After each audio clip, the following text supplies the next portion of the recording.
नमस्ते, मैं हूं संजय दीक्षित और आप देख रहे हैं दी जयपुर डायलॉग्स। योगी बाबा जो न करें वो कम है। अब आप बताइए, उत्तर प्रदेश में पाकिस्तान जिंदाबाद के नारे लगवाना भी एक बड़ा मुश्किल काम हो गया।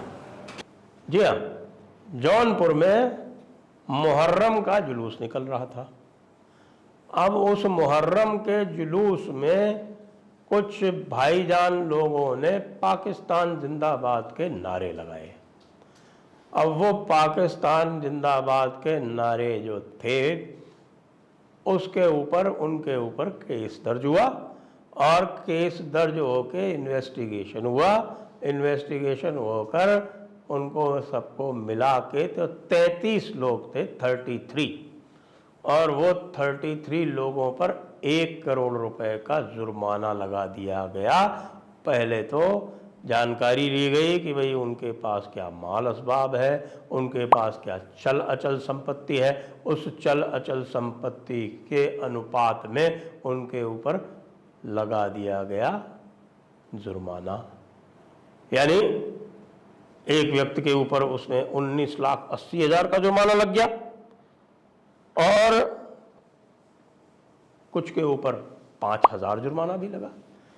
अबे कुछ उसमें ऐसे लोग थे जो कम उम्र के थे, कम सिन थे जिसको हम कहते हैं, तो उनके ऊपर कम जुर्माना है क्योंकि उनके पास अपनी कोई संपत्ति नहीं है। और जो वो उसमें बड़े लोग थे जिनके पास बहुत सारी संपत्ति थी उनके ऊपर इतना जुर्माना है। प्लस साथ में जितने भी लोग इसमें थे 33 लोग, उनकी संपत्तियों की पहचान करवाई जा रही है।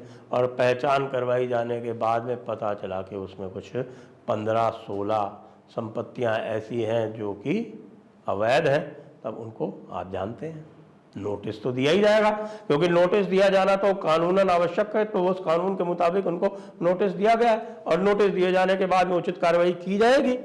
लेकिन प्रश्न ये है कि भाई पाकिस्तान जिंदाबाद के नारे ये मुहर्रम के प्रोसेशन में क्यों लग रहे थे? क्योंकि आपको पता है मुहर्रम का जुलूस कौन निकालता है? मुहर्रम का जुलूस तो शिया निकालते हैं।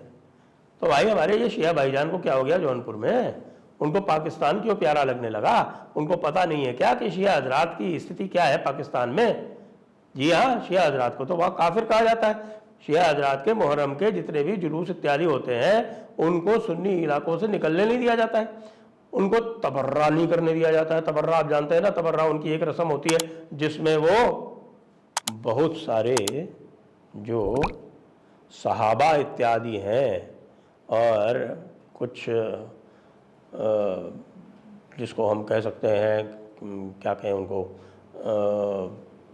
हुजूर सल्लल्लाहु अलैहि वसल्लम की जो बेगमात हैं उनके लिए अपशब्द कहते हैं वो, और ये उनका रिचुअल है। और इसी को लेके आपको ध्यान हो कि बड़ा एक शिया सुन्नी दंगा हुआ करता था उत्तर प्रदेश में, लखनऊ में।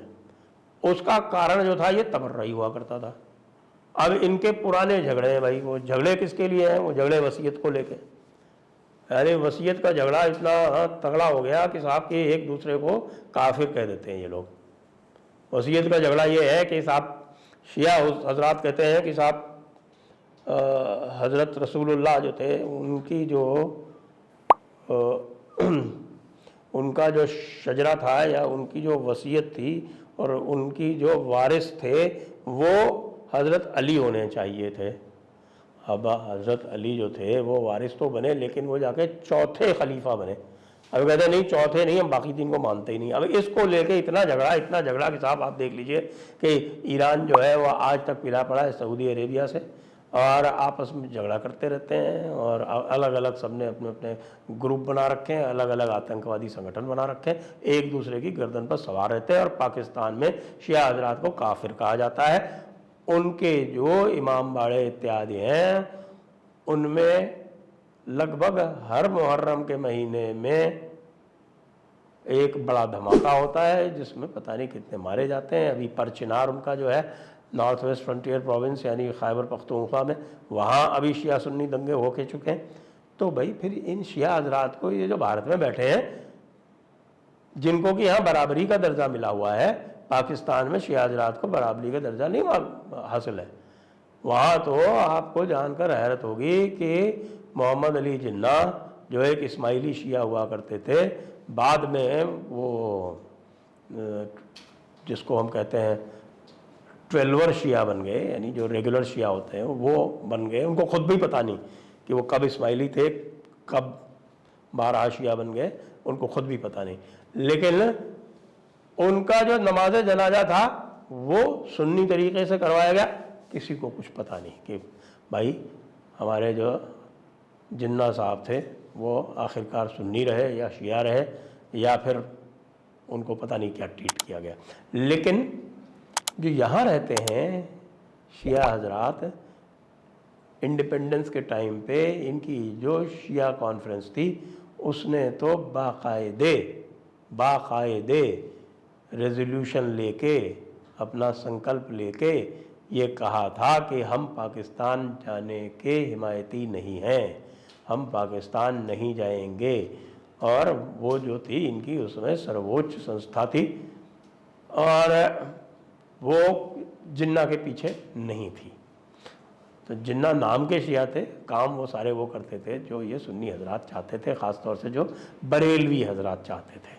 तो बरेलवियों के एक प्रकार से उनके एक वो हो गए थे कायद या लीडर। तो अब ये जो भाई लोग हैं इनको क्या हो गया है, इनको मुझे लगता है कि बीच बीच में कोई आता है कि परवान चढ़ता है कि साहब पाकिस्तान का उनको भूत चढ़ता है।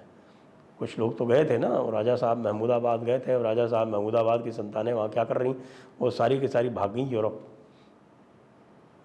यहाँ रहते तो आप समझ सकते हैं कि आज उनकी क्या बिल्कुल वाहवाही हो रही होती है, जैसे हमारे जितने भी अशराफ हैं यहाँ बैठे सब मौज कर रहे हैं, पसमानदा को यूज़ करते हैं एज फुट सोल्जर, उनको लड़वाते हैं और ख़ुद मौज करते हैं, बिल्कुल बख्शीश लेते हैं। उनको तो देखने भी जो लोग आते हैं ना, वो सब पीर साहब बन के बैठ जाते हैं, तो उनको आके नजराना पेश करना पड़ता है सलाम करने के लिए भी। बिल्कुल वही पुरानी मुग़ल बादशाह वाली परंपराएं हैं, वही चल रही हैं अभी भी। तब इन बावलों को क्या हुआ कि ये पाकिस्तान की याद करने लगे। इनको लगता है कुछ दिनों के लिए पाकिस्तान वीज़ा दे के भेज दे, पाकिस्तान से रिक्वेस्ट करें कि भाई ये लोग आना चाहते हैं पाकिस्तान में, ये जितने भी वहाँ जो है वो मुक़द्दस जो शिया मकाम है वहाँ पर जाकर और उसकी सैर सपाटा करेंगे। नहीं तो जहाँ पर अधिक शिया रहते हैं जैसे कराची है वहाँ जाएंगे और वहाँ रहेंगे और कुछ दिनों तक देखेंगे कि वहाँ क्या हालात हैं, तो पता चलेगा इनको कि इनको 24 घंटे सिक्योरिटी के नीचे रहना पड़ेगा वरना मार दिए जाएंगे। अब हो सकता थोड़ी अकल है, लेकिन अब वो तो बार बार जोर मारता है ना कि हाँ क्या है कि हमें पूरे दुनिया पर दीन गालिब करना है। जब दीन की तबलीग करनी होती है ना तो फिर सबको जो है वो उबाल आने लगता है। इनको भी उबाल आया होगा। तो अब जो उबाल आया वो जो है बासी कड़ी में जब उबाल आता है तो उसका सबसे अच्छा इलाज कौन करता है, वो है योगी आदित्यनाथ। तो योगी आदित्यनाथ जो है उनके इलाज में लग गए। तो अब इलाज हो ही जाएगा क्योंकि इसमें कोई समस्या है नहीं कि जब पैसे देने पड़ेंगे, जिनके जिनके अवैध कब्जे थोड़े बहुत हैं वो टूटेंगे। कुछ लोग जो है हो सकता है खाली अवैध कब्जे करके बैठे हों, उनको बेघर होना पड़े, तो भाई समस्या तो फिर आएगी ना। फिर दूसरों के लिए सबक तो होगा ना। फिर उसके बाद फिर जुलूस में जाके कम से कम पाकिस्तान जिंदाबाद के नारे तो लगाना भूल जाएंगे ना। लोग पूछ रहे हैं कि भाई जो हमारे बचाव में आते हैं ना, जो हमारे पंचमक्कार तत्व हैं, कि ऐसे कैसे आप जुर्माना लगा देंगे। जी हाँ, पुलिस एक्ट में, उत्तर प्रदेश के पुलिस एक्ट में प्रावधान है। आप बिल्कुल निशा खातिर रहें, प्रावधान है और उसके अंतर्गत इस प्रकार के जुर्माने लगाए जा सकते हैं, कलेक्टिव फाइन्स। अंग्रेज़ों के ज़माने में तो पूरे पूरे गांव पर लगा दिया जाता था।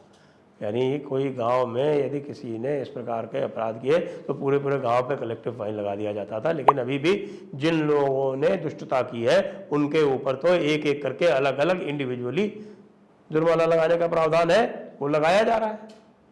अवैध कब्जे हटाने का प्रावधान है, वो हटाए जा रहे हैं। तो भाई क्यों समस्या आ रही है पंचमक्कारों?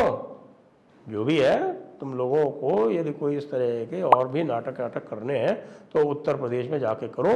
मेरे ही आपको सुझाव है कि आप जाइए और वहाँ पर विधानसभा के सामने कुछ प्रदर्शन कीजिए, तो उसके बाद फिर आपके ऊपर वाटर कैनन तो कम से कम चलेगी ही ना। तो आपको पता चलेगा कि भाई उत्तर प्रदेश में मिजाज थोड़ा अलग है। जय हिंद, जय भारत, वंदे मातरम।